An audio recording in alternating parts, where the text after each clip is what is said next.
नेत्रों के ब्रह्मचर्य हेतु मार्गदर्शन करें। नेत्रों का ब्रह्मचर्य क्या है और इसको कैसे धारण करें? नेत्रों से गलत दृश्य ना देखे हैं। जैसे व्यभिचार संबंधी दृश्य है ना, जो गलत भावनाएं हमारे अंदर उत्पन्न करते हैं, सबसे पहले हमें अपने नेत्रों को इससे बचाना है। जैसे मोबाइल आदि में या लैपटॉप से या किसी सीरियल आदि में जिसमें गंदा चरित्र है, गंदा दृश्य है, जिस दृश्य के देखने से हमारी भावना पतित हो जाए, हमारी भावना धर्म भ्रष्ट हो जाए, वो दृश्य नहीं देखने। दूसरी बात, हमें किसी के दोष नहीं देखने। दृष्टि से किसी के दोष नहीं, अगर दोष दिखाई दे रहे हैं तो हमको प्रणाम करना है। क्रिया पर नहीं जाना, कारण पर जाना है। कारण सब में परमात्मा विराजमान है, क्रियाएं तो ऊंच नीच सबसे होती रहती है। हमें किसी के दोष नहीं देखने। तीसरी बात, हम कोशिश करें कि सब में भगवान विराजमान है, ऐसी अपनी दृष्टि से देखने की भावना करें कि जड़ चैतन्य सब में, जैसे गोस्वामी जी कह रहे हैं, सिय राम में सब जग जानी, करो प्रणाम जोरी जुग पानी। सबको दोनों हाथ जोड़कर हम प्रणाम करते हैं, क्योंकि सब में भगवान सिया राम विराजमान है, गोस्वामी जी कह रहे हैं। तो हम अपनी दृष्टि, हमारी जो दृष्टि है वो पवित्र तभी होगी जब भगवत दृष्टि हो जाएगी, सब में भगवत दृष्टि हो जाए।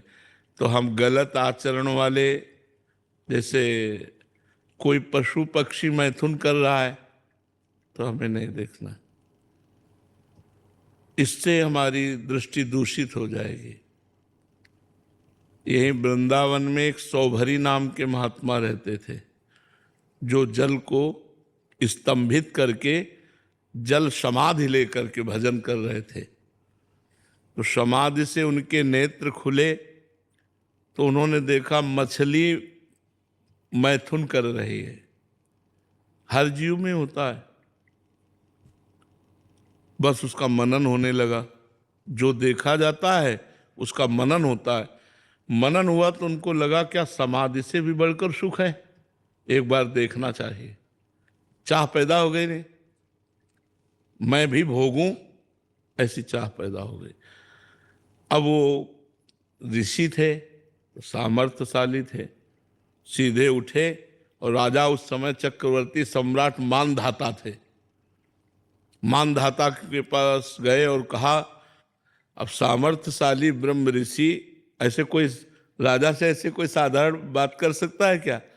उन्होंने कहा अपनी पुत्री प्रदान करो। तो वो भी बड़े प्रवीण थे कि ना कहता हूं तो शाप दे देंगे, और हाँ कहता हूं तो कहा महलों की राजकुमारी, और कहा उनके शरीर से मछली जैसी दुर्गंध भी आ रही थी, क्योंकि जल में समाधिस्थ रहते, हड्डी हड्डी शरीर में।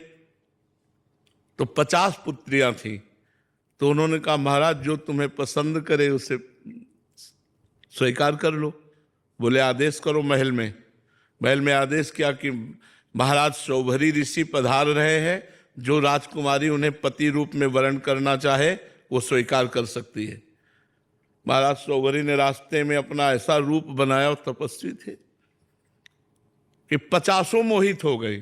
तो 50 पुत्रियों के साथ ब्याह किया, और एक दिन 50 की फिर संतानें हुई, सब ऐसे। तो एक दिन बैठे थे, पूरा परिवार देखकर अरे बोले कहाँ फंस गया, कहाँ जिस माया के विघ्न से बचने के लिए जल में समाधि लेकर भजन करता था, मछली के मैथुन क्रीड़ा को देखकर ये सब। तब उन्होंने लिखा, संगम तजेत मिथुन व्रति नाम मुमुक्षु सर्वात्मना न विसजेत बहिरिंद्रियाणी एकश्चरण रहश्चित्त मनंत से युंजीत तद्व्रतिषु साधुषु चेत प्रसंगा।